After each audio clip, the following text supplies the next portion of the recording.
Lots of homework in university, but is it so good earlier on in life? Let's head over to the BT studio with Dave and Jill about that.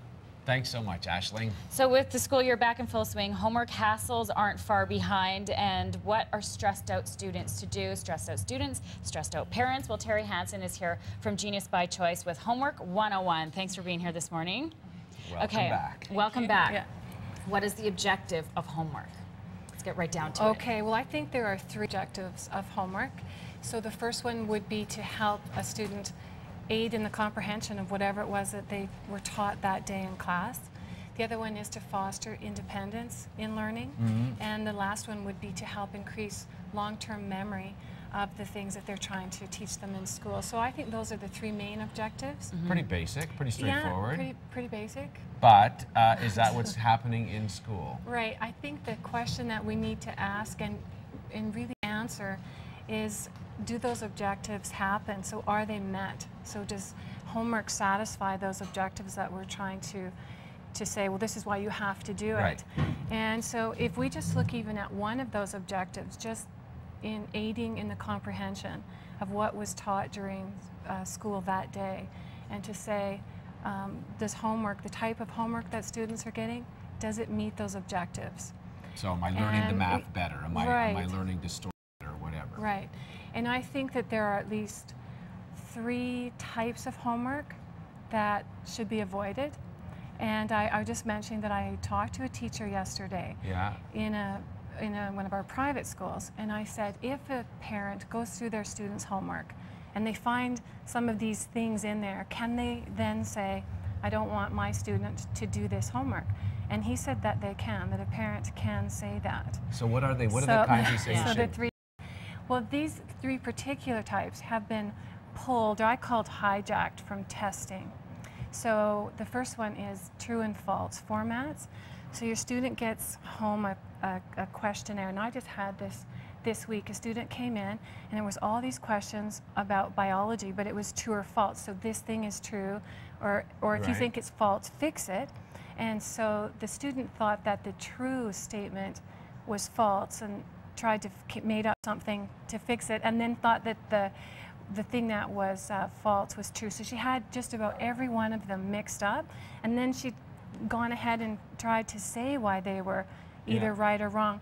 And so because she didn't have the data there, she didn't have the right material there, she ended up being totally and completely confused. So true false were only ever intended to be used as a testing tool, not to be used as a learning tool. Then you're learning the wrong information. Yeah, you're learning the wrong information, and then trying to support it with negotiations. It was just made up. Right. Yeah, it was just stuff that she'd made up that she thought was right. So true false formats really should be left for testing. Okay. And the second one, matching. So you get students with columns, and this is fairly common for definitions. So you get the words along one side and then what they mean on the other, and then they're supposed to match them up. So I had a young guy in grade 9, and he had done this, and he was supposed to say, what is the capital city of British Columbia? And he had Vancouver.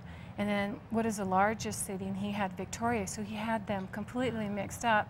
And I was going in there trying to untangle it all, and he persisted. Like, he really had that stuck, and he had done it before he knew what the correct answers were, so he was totally mixed up.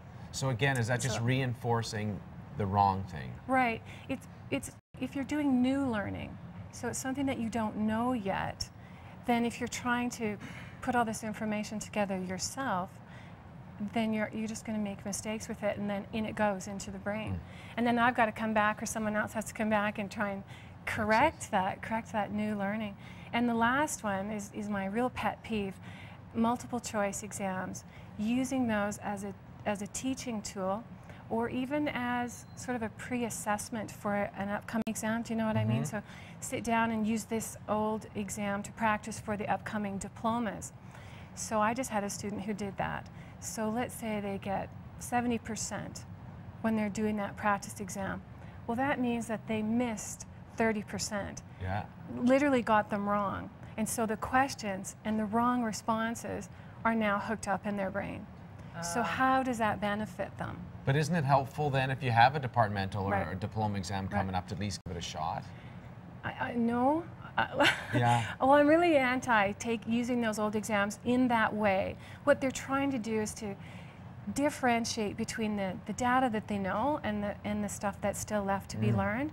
So I do encourage students to use old exams, but to use them in a different way, because 75% of old exam information is incorrect. So it's not even right. Right? I mean, Really? there's 3 out of the 4 responses aren't right. So what's the point? It's just a massive confusion for a student. So I use them, but I use them in a very particular way. And so those are the three biggies that I would say don't do. So if I come home with those Yeah. things in my homework Yeah. and say to mom and dad, do Yeah. I have to do this? As a parent, you can say no. And you can say, well, they can call me if they need some backup. Yeah. But, you know, I don't think the student themselves can go to their teacher and Yeah. say, you know, I heard on TV that I don't have to do this and I'm out. That's what I do. But a parent would be able to say that, and then you know, I could say the reasons why. I think Right. it's important. So. And of course, you have Yeah. a book. If people want more Yeah. information, Genius by Choice is with the work you do, the company you Right. have, and this is your book. And it's a great insight for people who want to know more about parenting. Thanks so much for coming in. And homework. Thank you so much, Terry. Well, Big topic. More coming up Yeah. on BT. Yeah. Weather, traffic after the break.